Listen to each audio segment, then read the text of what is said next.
I remember I had a lesson with my teacher in undergrad at one point, and he said something that was like, "You'd be really, really good if you didn't miss so many notes." And I was like, I agree. How do I miss fewer notes? And he told me like, how often do you just play without missing? Like, you just make sure you play something without missing.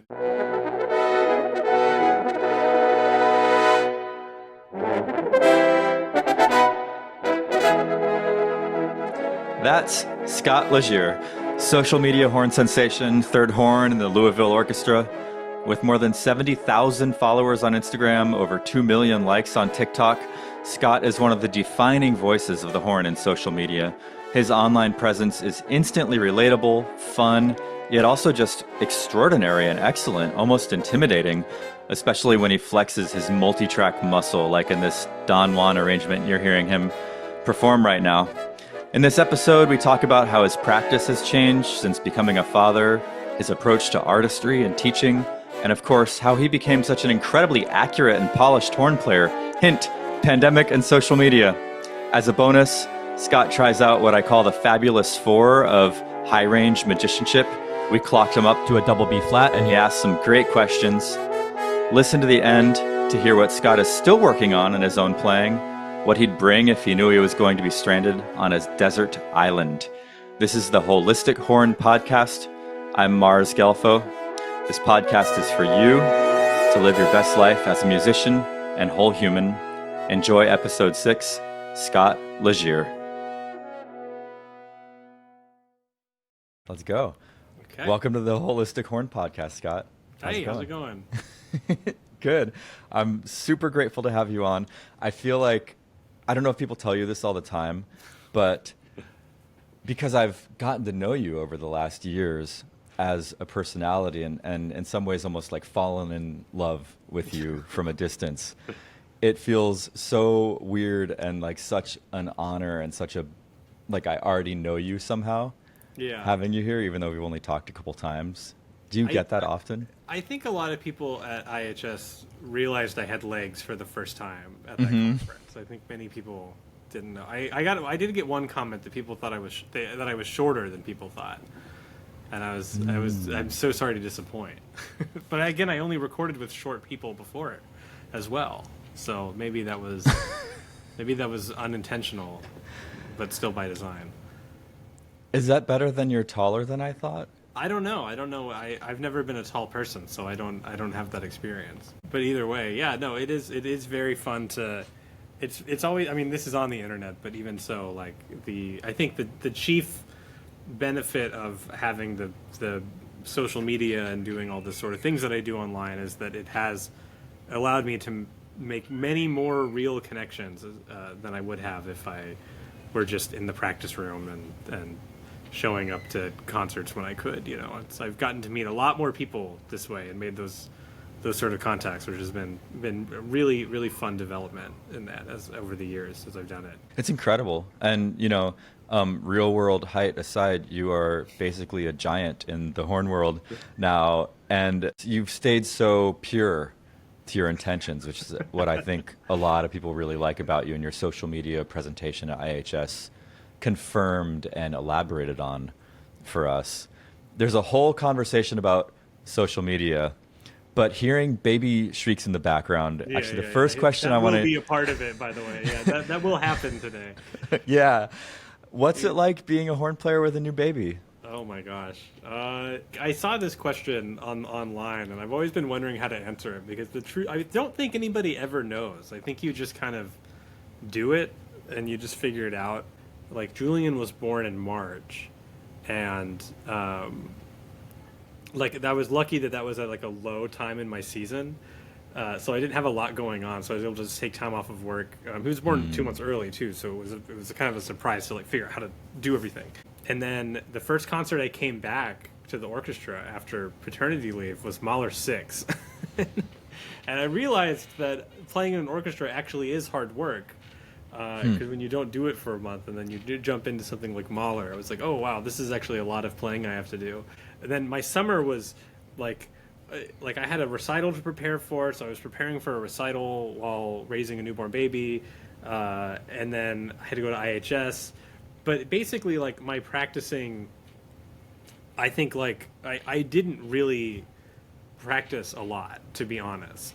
The method from to having a baby was that my practicing became much more, I would say, utilitarian in a sense of like I need to pick up the horn and learn the music and get the work done, and I'm just gonna have to trust that a lot of the artistic exploration stuff that I would normally like to do will sort of be improvised when I need it to appear. What were you doing as far as artistic exploration prior to that? What does Yeah, that look like? I mean, like I spend a lot of time when I practice. I try to like not just do reps of the music as much as possible. I try to really think about what like I sometimes I will just play like a measure of music for a long time, and just kind of figure out how exactly I want it to sound, or like I'll sit there and play something over and over and over again, and like try to make it sound a different way than whatever's natural, just to like experiment with how I actually want things to go.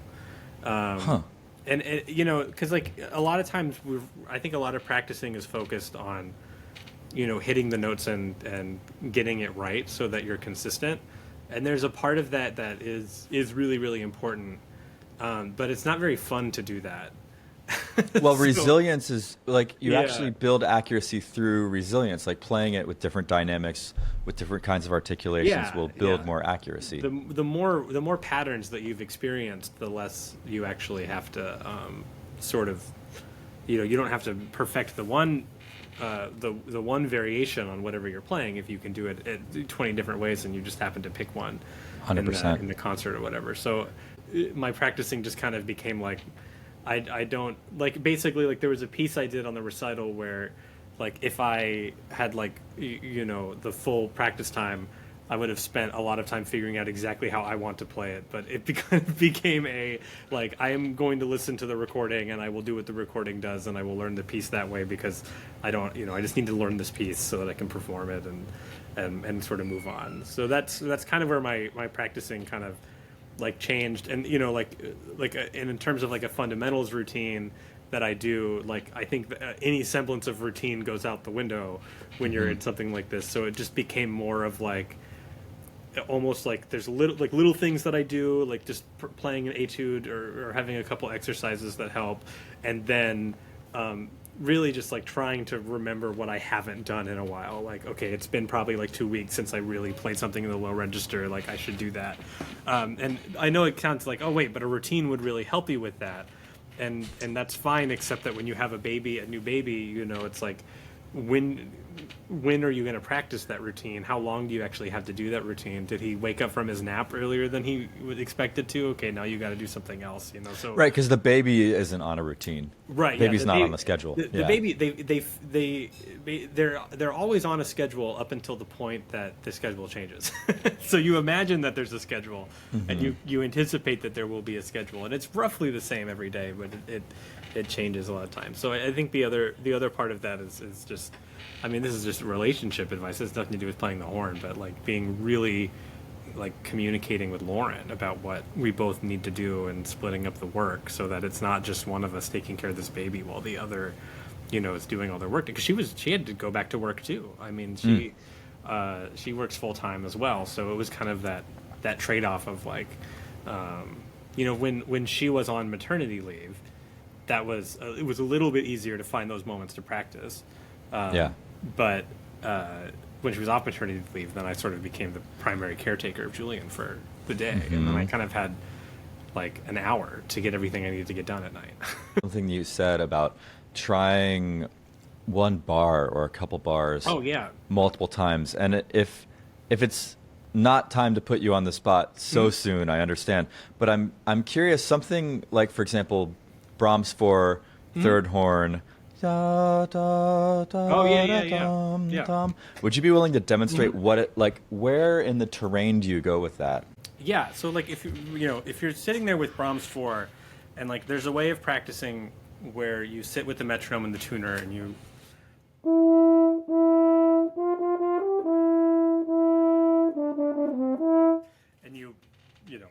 you play it, you get the notes and the rhythms right, and you move on.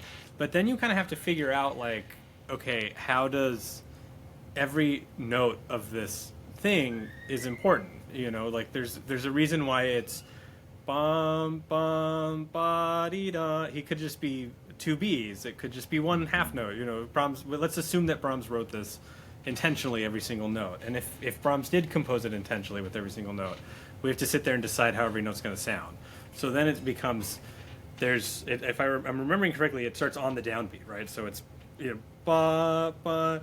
So now I have to think, does that mean the first note is stronger than the other? So I could just sit there and go, or how, maybe it's like just playing two notes in different ways until I find one that I like. If it was the other way, like what if it was on the pickup? Then it would be.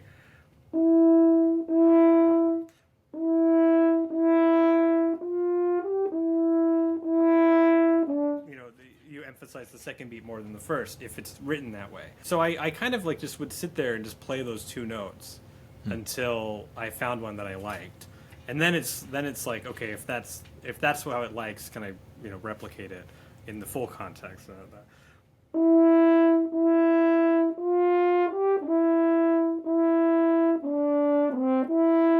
And then you ask the question, okay, well, wait, what does the second version of it mean, right? And in this excerpt, it's interesting because the woodwinds, in the second time, the woodwinds actually get bigger on beat 2, which is very strange. There's more forces involved. And it's just an odd, these questions lead you down really interesting paths in terms of phrasing, and suddenly I'm not thinking about playing the French horn, even though I missed one of those Bs and I didn't like that very much. But that's okay. That happens sometimes. Whoa, pause for a second. Are you talking about right now you missed one of those Bs? I think so. I think one of them I didn't like the articulation of. Woo, your standard for missing. Okay, so this is something I really want to talk with you about is accuracy. Because you strike me as one of these very almost magically accurate and easy players. Oh. Yes, from the outside anyway, from the outside. So many notes. I missed so many notes. Well, here's an example, right? You said, "Oh, I just missed that beat," and my guess is that 99% of people listening to the podcast, you being the 1%, would say, "No, he didn't miss a single beat," because there was no time when a different adjacent harmonic sounded in that. That's interesting that you still feel it as a miss. Like, how have you related with accuracy through your development as a horn player? How's that changed for you? I mean, I remember I had a lesson with my teacher in undergrad at one point, and he said something that was like, you'd be really, really good if you didn't miss so many notes. And I was like, I agree.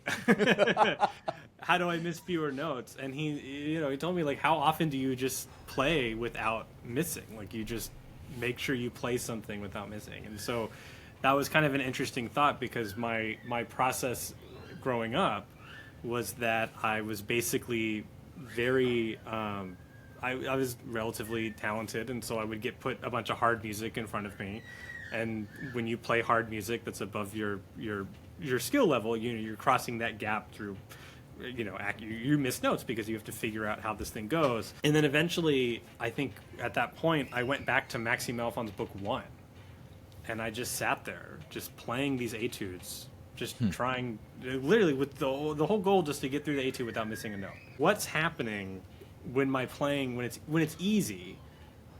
The music's easy. It's easy to not miss notes, and it's like, well, why is it easy to not miss notes when the music's easy? And I think part of it was just building an expectation that that's just how it's supposed to sound. It's kind of a saucy quote from Dale Clevenger, but I believe there's a story, at least, that someone asked him once, like, how does he not miss notes? And his answer was, well, I don't expect to miss. Mm-hmm. And so getting into some sort of mindset of, like, I don't expect it anymore. I don't try to play in a way where I'm expecting that I'm going to miss a note. I try to play in a way where I am surprised when I miss a note. Yeah, I think that was the quote. It's something like, I'm surprised when I miss it, or I'm flabbergasted when I miss a note. And that's, I think, mechanically what also started to happen was I started trying to play in a way where, and I tell this to my students all the time. I just had one of my students on Monday. I had her write "Don't hesitate" on every single piece of music that she had. no hesitation everywhere. Because when you play and your airstream has to speed up to play a note, that's hesitation. That's not, you aren't committing to playing the note as you started. Right. This is a mindset preview bookmark. Yeah. But I'm fascinated. We always hear like the brain doesn't know the answer of, doesn't know what don't means or doesn't know what no means. Yeah, And so in a sense, it's like there's hesitate written all over every page. And at the same time, like I'm sure that that's effective, and she's able to say, oh, don't hesitate. Like I know what that means. I'm not going to hesitate. I mean, maybe if on the spot, maybe I could have written be active or something, but activate or immediate. It's very hard to find. Word. Yeah, immediate, committed. I think maybe that's maybe these are I'll do that. Next Monday I'll change it up. Erase everything you wrote. I'll erase the hesitation and change it. But still, like if you think about just having an immediate airstream and what that means for your playing, I mean that changes quite a bit, and I think that's also part of accuracy as well. Like if you're trying to slur from in Strauss 1, and you at any point in that slur you stop your airstream, you will miss the top note. Or wonder, or even wonder, a or mental imagine hesitation. That you are going to hit the top note. If you imagine you're going to miss the top note, or you imagine your airstream's not going to happen, then that break will cause the fear to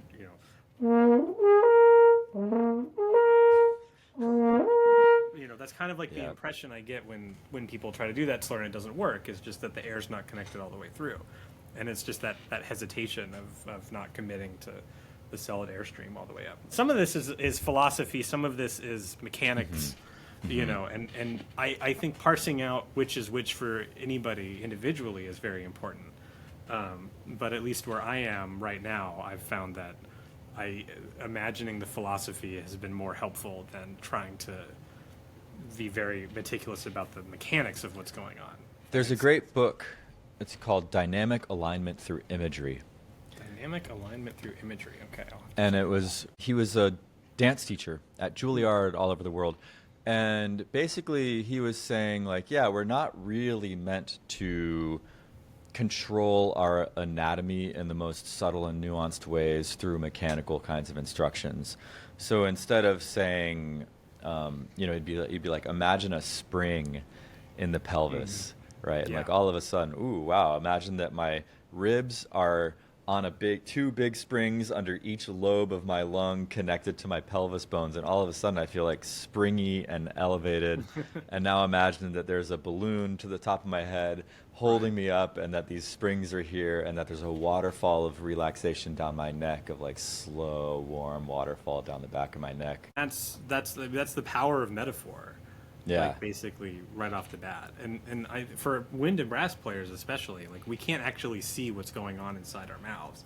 Mm-mm. And even though I love the MRI videos that I believe it's Eli Epstein and Sarah Willis did one too, and those are very interesting. But my takeaway from those was that I was just as confused about what was going on in my mouth before as I was afterwards, except now there's a cool visual for it. So you can't necessarily sense what's happening with great accuracy and control it at the same time. There's two different pathways. Arnold Jacobs talks about that. That the motor action pathway is very different from the motor sensing pathway. Mm-hmm. That's how people choke. It's the basis of the book Choke by Sion Baylock that talks about as soon as you start monitoring the motor pathway, like, wait, how do I walk again?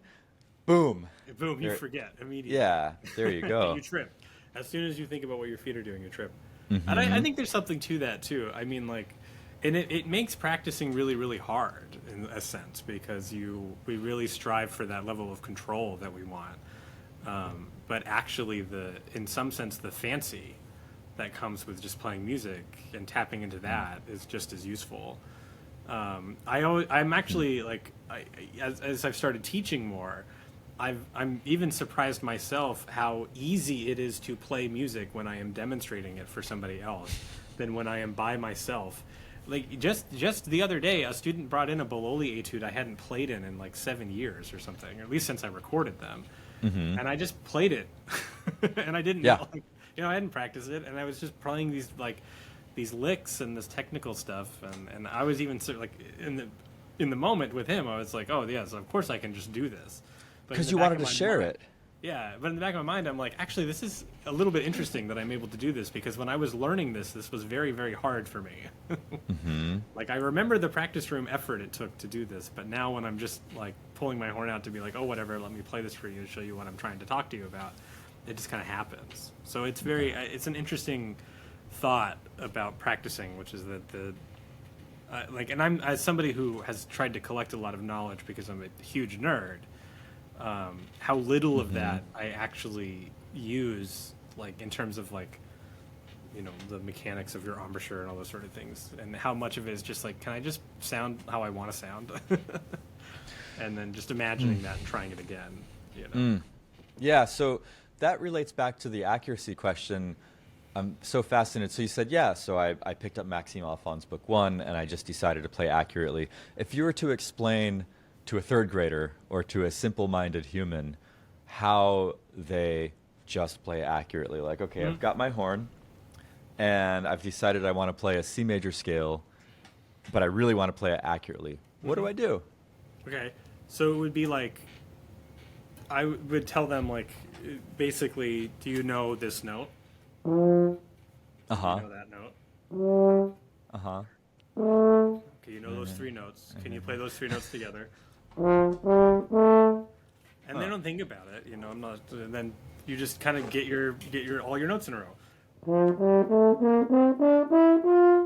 And then, you know, it's like, oh, it sounds so simple, but I don't know if it's really more complicated than that. Like, those are just the notes that you have to learn. And once you've learned all the notes, then you just have to be able to play them in any order. And then as you start to play them in different order, a good teacher is going to tell you when you start doing weird stuff because of the order that you're playing the notes in, right? Like, all of a sudden, now that I'm asking you to go, you're not pushing your valve down fast enough, or you're moving your embouchure a lot to change the notes, and you don't need to do that. And so now there's all this extra factors that have nothing to do with the notes you have to play. And a good mentor is going to remind you that you're doing all this extra stuff you don't need to do. And then, okay, so then we keep going through all the notes, and eventually you string all 8 of them or 7 of them together. I'll just share a philosophy I have, which is sort of related to all this stuff, which is that I really think the freedom of being an artist comes from knowing all of the different variables that are associated with music, right? Like, what are the things about music that you can control? You can control how loud a sound is. You control the quality of your articulation. You can control how long a note is. You can control the pitch of a note. You can control the tone quality of the note. Phrasing, right? Technique, articulation. Even the phrasing is that's too advanced. You don't even need to think about that quite yet. You know, like literally just like what if you are trying to make a sound? What are all the qualities of a sound that you can make? And the easier it is for you, the more independent all of these qualities are for you, the more freedom you have to change the note. A lot of my teaching is asking my students, you know, why they rush a note because it's fast. Why is your note short? Because your articulation needs to be clear. Why is, you know, because it's soft, why is your pitch going flat? Because we have these things about our playing that we mix all of these different elements together. And then if they're independent from each other and you can control all them independently, you get to make the music that you actually want to make. And you don't necessarily fall into these technical traps of like, this music is soft, therefore I'm likely to miss, or this music is loud, I'm likely to over-articulate, you know, and that kind of stuff, and miss from that direction. And so that's, you know, there's a lot, and I'm not great, I'm not perfect at this all the time, but that is kind of like the way I think about it, which is like how what was I doing it with? I think it was probably another Brahms excerpt or something, where I was like the rhythm, you know, like trying to get the,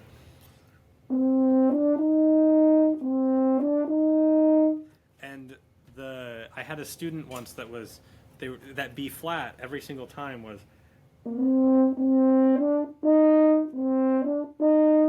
they couldn't find a way to legato articulate it.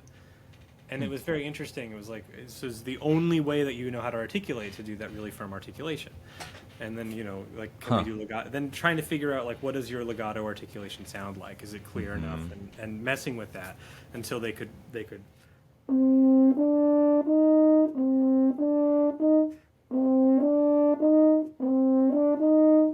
it together. So basically, like for some reason, their rhythm and their articulation were not independent of each other. So they would, because of the rhythm that they were playing, they were tonguing harder than they needed to. But if we took away the rhythm part of it, I was able to get their articulation to sound how they wanted to. And so then that's kind of like what I mean by this independent stuff. And so a lot of practicing looks like that too. It's like finding the thing that you're connecting your problem to, and then eliminating that so that you're only working on your problem. It's almost the opposite of neuroplasticity in a sense. Like there's this idea what fires together wires together. And so it's like, yeah, if you have a hard articulation associated with a downbeat and blah, blah, blah, eventually it just ends up wiring together. And then there's like this discernment phase of like, actually, that's separate. We're going to draw a line between downbeat and articulation. Yeah, those should not be together. Those are not the same thing, you know. Also, one of the reasons why, like, it's for horn players too, like, there's all sorts of weird quirks about the way that we learn how to play the instrument that cause this problem, because, you know, we're even told from the beginning, that it's hard and that you're going to miss a lot of notes. You know, okay, that doesn't help. But then, you know, when you're a talented horn player, you learn music in a certain, like, you get a Mozart concerto when you're in 8th grade, and you learn all these things about how to play a Mozart concerto before you might be ready to do it. Yeah. And then now, you know, and like you learn a lip trill to play that piece, but you have all these other problems and you're playing, and the lip trill is hard for that. You know what I mean? Exactly, and like you scrunch your face when you lip trill, and then exactly, because you're trying to play the piece that your teacher assigned to you, but and so then you make those pathways with this piece that you have to unlearn later. And that's maybe a specific example, but I think there's many more general examples of people doing stuff all the time that doesn't make sense. My biggest one is always that when people play short notes, they tongue super hard. Like short notes, everybody articulates short notes like crazy, and that doesn't necessarily need to be the case. And it's probably why people are getting really tired when they have to play a lot of short notes in a row, and locked up and slow exactly. and bound. Yeah, exactly. You know what I mean? It's like that one bugs me so to no end. There's it's so funny. There's a thing, and we'll get to this in a second because I can't wait to explore the Fabulous Four with you. But I see this all the time when I do intake calls with people who are interested in high range magic, where I'll get them to do the harmonic series, and as they ascend in the harmonic series, their forehead scrunches and their entire face, and it's like that relaxation piece to be able to have what I call dead face while playing the horn. That's one of those things that we need to like separate out. Like, no, you don't need to scrunch your face. You do great at that. You have such a zen face when you play. Yeah, in fact, some people think I'm not playing. They imagine that I'm not doing it. The only way you know is it's a little off center. Yeah, exactly. Yeah, that's real. Right. That's right. That's authentic. Final question before we move into the Fabulous Four and do some experimentation. This is from audience. Wants to know what it's been like transitioning to teaching. Like maybe what you've learned from teaching, how that's affected your playing. I also see anxieties to successes. I'm not quite sure what that means, but maybe you could speak to those. Teaching has like always been a part of what I do. My mom's a teacher. My sister's a teacher. I got my degree in music education when I was in school. That was what I was kind of focused on. And then. So I've taught privately for a long time, and then now I'm very lucky that I have a position at CCM and a handful of students there that I can work with. And so, like, it's not necessarily a transition into teaching, in the sense that like teaching is always a part of what I like to do. And in the online, the very early concept of my page was that it was going to be mostly pedagogy focused, mostly teaching focused. I wanted to talk about strategies to get better at the horn and things that I had done to sort of like find a sound that I liked. And then it grew beyond that, as these things generally do. When someone's playing for me, I have to kind of you have to put on another hat, another way of listening that is about like what, like, in sort of like, it's a very empathetic thing to do, where you have to kind of imagine what their not what their issues are, like playing wise. That's very practical. Most people can do that. but like to really try to figure out like what the way that this person is approaching the instrument and approaching music, what has led them to this conclusion about their playing.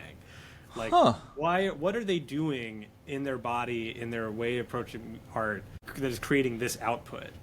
And then can I refocus that and make them realize realize something else is going on in a different way, so that it's not just like me telling people you're sharp, you're flat, you're late, you're right.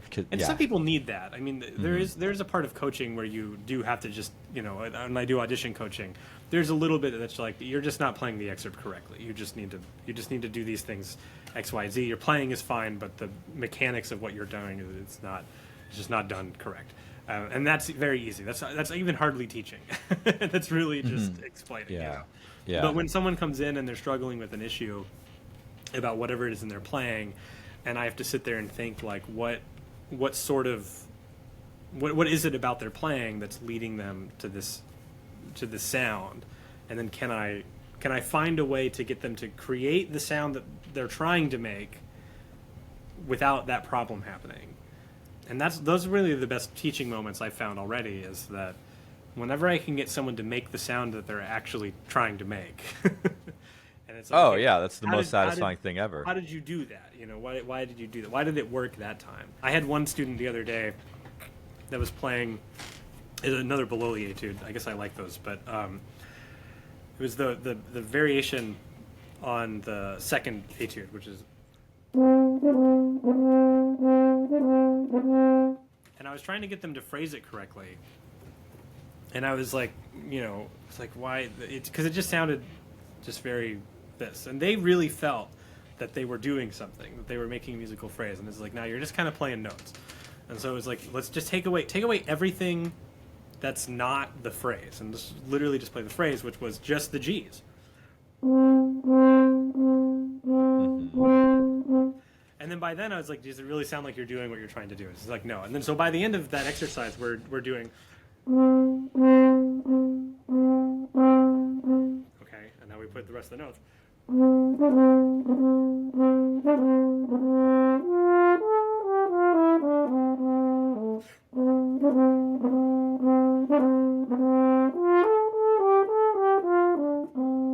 know, you put in the music, but it just comes from. Like, really, the thing that you're trying to do, you're trying to make this phrase happening, but all of these notes are getting in the way. So I took out all the notes. Yeah. And I made him played just the phrase, and then we added the notes back in. And so, you know, and that's just an example of that kind of like, I could have just told him you're not doing enough crescendo or decrescendo. And in some sense, that is technically what he was doing and not doing, but it wouldn't have helped him realize the sound that he was actually trying to make. And I think that's sort of what I do approaching. The hard part is actually doing it to yourself, which is truly the secret to practicing, is that you have to have an out-of-body experience with yourself where you are teaching yourself how to play the horn at the same time that you are playing it. Do you listen to recordings for that, or do you try to do it as I might playing? be the most recorded horn player ever. I don't know. Yeah. Like, other than maybe the LA guys. Truly, like, I saw a question that someone had that was about, like, when was a eureka or a breakthrough kind of moment in your playing? Yeah. And for me, it was the fact that I spent 2 years in the pandemic recording myself every day and had a library of all my recordings. Like, for the first time, I was just, like, inundated with how I actually sounded, day in, day out, day in, day out. It wasn't like a guess of how I sounded. It was like, this is the data of how you sound every day. And my students do that. Yeah. I had just had someone graduate. They said they had 550 recordings of themselves from the 6 month that we spent together. Yeah, I mean, that's what it should be. And then you're sitting there listening to them like, I don't sound anything like I thought I sounded like. Or, you know, why am I all of these things about my playing that I thought I was doing, about how I was phrasing things, I'm not doing them.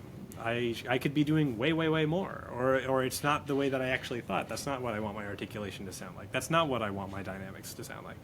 My pitch is not where I think it is, you know. But That's a big one. You have it all. You have all the data, and then it's not a guessing game anymore. It's completely objective, and then you just change it. You just try to change it. Yeah, that's been the biggest thing for me as well. Quick story. when I was in Hong Kong Philharmonic, the principal trumpet player was doing an etude competition with a bunch of other professional trumpet players, and he told me, Mars, you should really do this. And so I got together with Dave Cooper and Alex Keenly Yeah. and some real, I mean, now like real heavy hitters. Yeah. And every week we had an etude or a piece of music that we would record, and we each put in $25 in the pot and then sent it off to a pro to judge. Like when we did a Bach cello suite, we had the bass player in Minnesota Orchestra judge us. And then winner took all for that week. There you go. And man, did that motivate the crap out of me. I sounded the best I ever sounded after I was doing that. I love that. That's actually the strength of a place like the New World Symphony too. I mean, is that you're spending all the time with very hungry people that are also in this mindset with you. Like you're not you're having to explain yourself constantly about your playing. I think it's actually one of the hard things that happens when you leave that environment and you leave school and you leave in my case the New World is like now I'm completely independent. You know, I don't really have anybody to bounce ideas off of unless I ask them to. Now I'm very lucky that I have a community. We have a really great horn community in Louisville and Kentucky of people that are all hanging out and talking to each other and you know we hear each other play all the time because either they're subbing in the orchestra or I'm visiting them at their colleges and stuff. So it's very like, you know, you kind of have to build that community. It's really not. I don't know if any of this is truly possible alone. Completely. No, it's absolutely not. That's what I've learned from running a horn community myself, is it's just like actually 10 times more effective. It's less coaching time on the group coaching calls that I do, and people walk away consistently with way more than they would have got from a private lesson. So are you game to try some of this crazy high range magic stuff? I have both my horns here. So I have a double horn that I'm borrowing from Houghton, and then I have my Schmid triple. So we can try it on all sorts of different equipment. Let's max it out.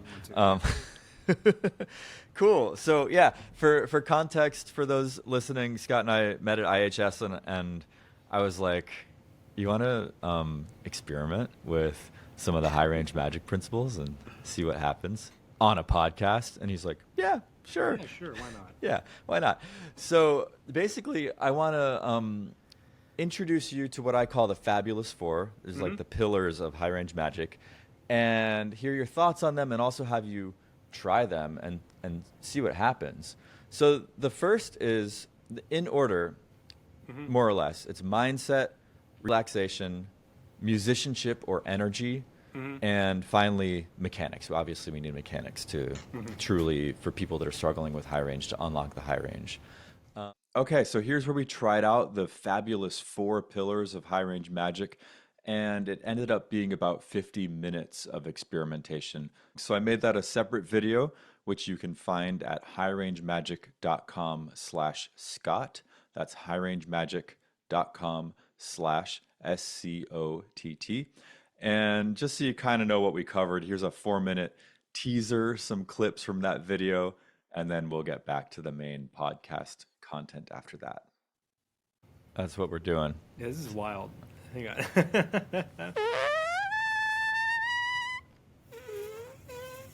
Yep. Yeah, so just really remember it, replay it in your mind, and elaborate it. Make it stronger and buzzier and lasting longer at that pitch, and say, body, can I have some of that?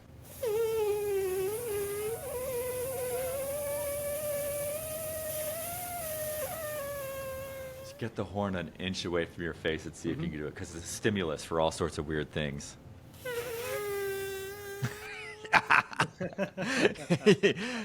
Totally normal. We bring the horn up and like, oh wait, lips don't want to do that. Now what I want you to do is I want you to make the old man face. Sorry. Like, I need to hold my breath as a part of this, but I No.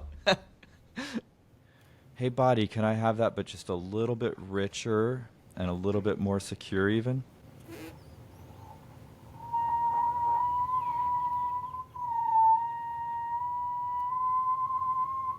Are you having fun, by the way? Yeah, no, I'm very interested in this. This is very okay. Okay, cool. I'm trying to do my best. I'm back in like student mode, so I'm. You're doing amazing. I trying to love make sure I'm watching you doing it. learn. There's 1,000 things I could acknowledge right now about the way that you're learning, that you're doing with world-class excellence. I was like, encourage everybody watching this to see how Scott is taking his time. He's reflecting after reps. Oh, you're like, nodding. you mean like, you're like. We should be able to go, Yeah, get the pedal pitch. I think just a little bit more upward angle of the lead pipe. Yeah. You've seen baseball players and they've got those weights on their bats before they go to bat. This is part of the high range magic is we learn to play on the most mechanically disadvantaged embouchure possible for high notes. You would agree that that rollout does not want to play high notes either way, right? I would assume that's not the best way to do it. Use that smush to ascend. I'm the purveyor of smush. Yeah, a little F right there. Yeah, exactly. We found an F sharp in there. Yeah. Okay. That's the Okay. right direction. Mm-hmm.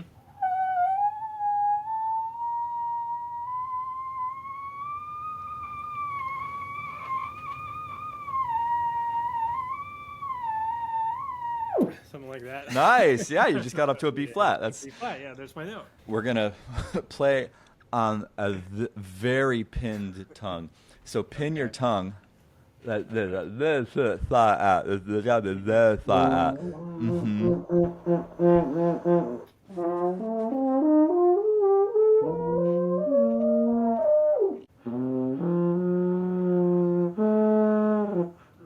It's like that's. It's interesting. There's like a limit there. Remember, ask now, not how. Yeah.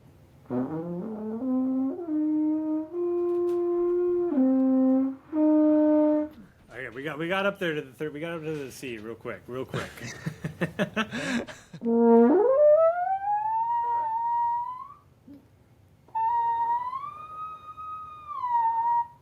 See, now you've got me on this thing. Now I want to hit the C. Let me give it to you so your brain can kind of absorb it, soak in it.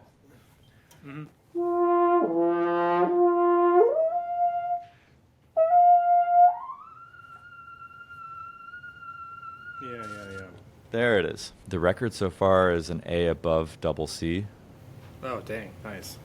And it only takes a few minutes a day, which I really like. It's kind of this, it just sort of osmoses into the way that we play. All right, we're back from the Fabulous Four experiment. Scott was definitely feeling the burn from some of those facial exercises and double B flats that he hit. And we were talking about the risks of overdoing any mechanical training exercises. Here we go. That's just muscular playing in general, though. Like, as if your air takes a back seat to what your face is doing, then you kind of you invite tension into your playing that way generally. And that's why it really goes along with, can I play with a completely neutral, zero muscle activation face where even my corners aren't doing anything? Yeah, exactly. Yeah, like that sort of like minimal effort required to play, and then building it from there. And then often it's a retraining of the muscles. Like, hey, face, I want you to roll in a little bit and like move towards the center when we play high, not spread and engage that way. Yeah. Some people need that rehabilitation, like physiotherapy rehabilitation style approach. You don't. You're like already an efficient player in that realm. To some extent, sure. I think to a great extent, yeah. I'll take it. We've all heard that, Don Juan. Yeah, that took a long time. Yeah. I actually like, to be honest, I like the DeRozan Cavalier one more, but that one didn't do as well for whatever reason. Okay, so this is a question. Let's transition into some final kind of rocket round questions and then wrap up because it's been awesome. What gets the most likes, memes or music? Oh, the memes always do, but that's their function. Their function is to have broad appeal, and then and that's just kind of like. I mean, this is you see the same sentiment, like the same sentiment with like pops concerts. Orchestra musicians always love to be like, they just care about the pops. They don't come to the classics, and it's like, yes, because more people are interested in them. That it's a very natural cause of them, but you do them to increase the audience of the other stuff too. So the memes generate more likes, but that's because they also bring in people who like the other stuff too. 100%. They also gain the most followers, which is that's kind of the next track. That's people in your club now. Is your social media talk from IHS going to be online? Because it answers a few of the questions in here. I don't know. I don't know who has it. I didn't record it. So if somebody did record it, then it'll be there. But I didn't record it myself. Oh, you didn't video record it? No. Okay. There is an audio recording. Yeah, there's probably an audio out there. Does mouthpiece choice matter for efficiency? How do you find equipment that works for you? So, I mean, in this experiment, I've been playing on 2 different horns and 2 different mouthpieces. And I didn't even realize which one was in here until I'm looking at my camera. So it matters to an extent in the sense that, like, if you shock your system into something that's radically different than what you play on and you aren't ready for it, then it can cause some efficiency issues. But generally, like all things, equipment is about sound. And if it encourages a good sound and your horn is generally built to be in tune and makes a good sound, then the equipment actually isn't that much of a detriment to any of these things. They just need to, you can change them if it makes you feel better. But as long as they're like at a certain level of quality that fits for you and fits for the music you're trying to make, then I think it's actually okay to mix and match and change things and do whatever. Yeah. I couldn't agree more. The one word answer, how do you find equipment that works for you, that I heard from you is sound. I changed my mouthpiece from a Lasky 775 to a dramatically larger, heavier, deeper cup because I wanted a richer, fuller, darker sound. And my high range suffered for a couple of days. I was like, uh-oh, I'm supposed to be the high range guy, and I'm struggling over here. And then I just forgot about it, and I was like, oh, back to double C. Huh. At some point, your body remembers what it's supposed to say. You get the sound, and then because like this is, I mean, like a lot. You'll see a lot of people that play triple horns, that play high horns. They play on big mouthpieces, and it's to balance out all the different sides of the horn to make them all sound more similar to each other. And then you just work on the high range thing after that, if it even is a detriment to your high range, which I'm not sure it always is. But yeah, I don't know. I never feel like having a big mouthpiece on the triple is what makes more high range problems. No. Like that seems just as easy as on this horn. Favorite tech or apps for practicing social media content and staying sane? For practicing, I actually, despite the everything about me, I am not a big fan of tech and practicing. I try to keep it simple. I use my iPad now because that's where I keep all my music. But I prefer to have as many analog devices as possible. I mean, I think a drone and a metronome, if those are tech. But I don't keep those on my phone as much as possible. I keep those on something else. And so I don't know. I feel like if you have too many devices, with complete transparency, I've been reached out from a number of practice apps, and I never take the deal because I think they're all bad. I think none of them actually make anybody practice better. They've just now introduced your phone into the practice room, which I don't know. I don't know if we need more of that. I think a piece of paper often does the same job as many of those practice apps. That's kind of my thought about it. But for my content creation, I have all sorts of junk I use. I love all the Mac apps. I do everything on my MacBook, so like Final Cut and Logic and the Adobe suite, all that stuff. And my lights are my favorite things. I always try to get as many like multicolored LED lights as possible, even though I don't really use all of them. I think what would be amazing, do you have like a PDF or anything of your current gear? I haven't published it, but I do have a list of everything that I use. Yeah, I should probably at some point I should release that, because I do get this a lot of what people like to use. But most of it's overkill. Most of it I don't actually need to the full extent. Like there's always alternatives that do the job just as well. That if I could go back and if I needed to save some money, I would go back and buy those instead. That said, I think for a lot of horn players, you are a favorite sound of recorded horn on the internet when it comes Sure. to the kind of content you're making. So definitely, like I'm fascinated. I remember I was talking with a guy who's like, Scott Leger, f that guy. He sounds too good. He's like he sounds too good. Too good. I'm I do like, have infinite takes. I always want to remind people of that. I have infinite amount of time to make whatever I want. There's no deadline to posting my content. I just do it when I feel like it. yeah. So if I think it sounds good, I'll post it. But yeah, it is. It is. It's. I guess it's in some ways it's nice to have that kind of part of it. But again, some people even then I get a lot of time like, oh, this is so good, or this is, and I appreciate them every time. But I'm always just like, if you say so, like I think it's okay. I don't think it's particularly that great, other than that I enjoy it and I feel like posting it. But I don't always. I mean, I still think of my playing as like there's a lot of things I still want to get exactly how I want them all the time. And so What are some of those frontiers for you? like I think a big one for me is I think in terms of like with this instrument especially and other types of instruments, just like that true like a true evenness that everything is exactly as difficult as everything else. So that I don't have to worry about anything. Like I still look at some music and I'm like, oh, that might be that oh, that looks like it could be tricky. And it's like I don't want to feel like that at all. Like I really want to be able to pick up the horn and kind of just like read any music in front of me and not have to worry about it. And so there's still some of that where I'm like that could be easier. I really don't like when things feel hard. I want things to be as easy as possible for myself. So that's really what I'm still working on, is making everything feel really easy. Yeah, beautiful. Desert Island time.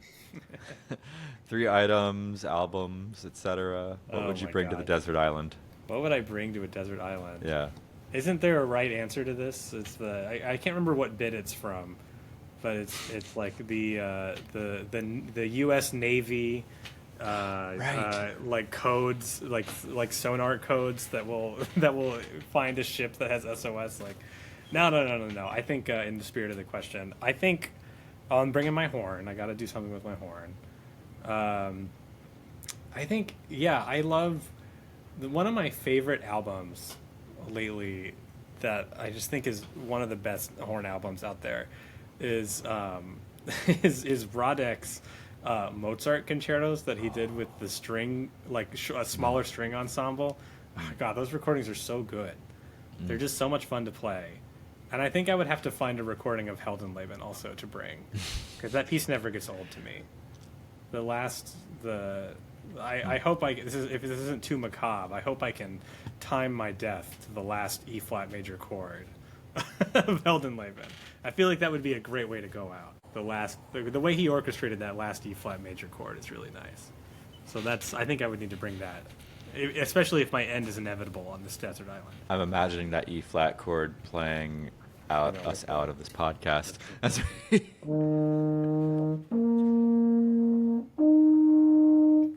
And then the rest of the orchestra goes. I know that was also Sprach, people listening, but remember that that Heldenleben ends with an also Sprach quote from right. the trumpets. Let's not forget, lest we forget. Thank you so much for being on the Great. podcast, Scott. This has been incredibly fun.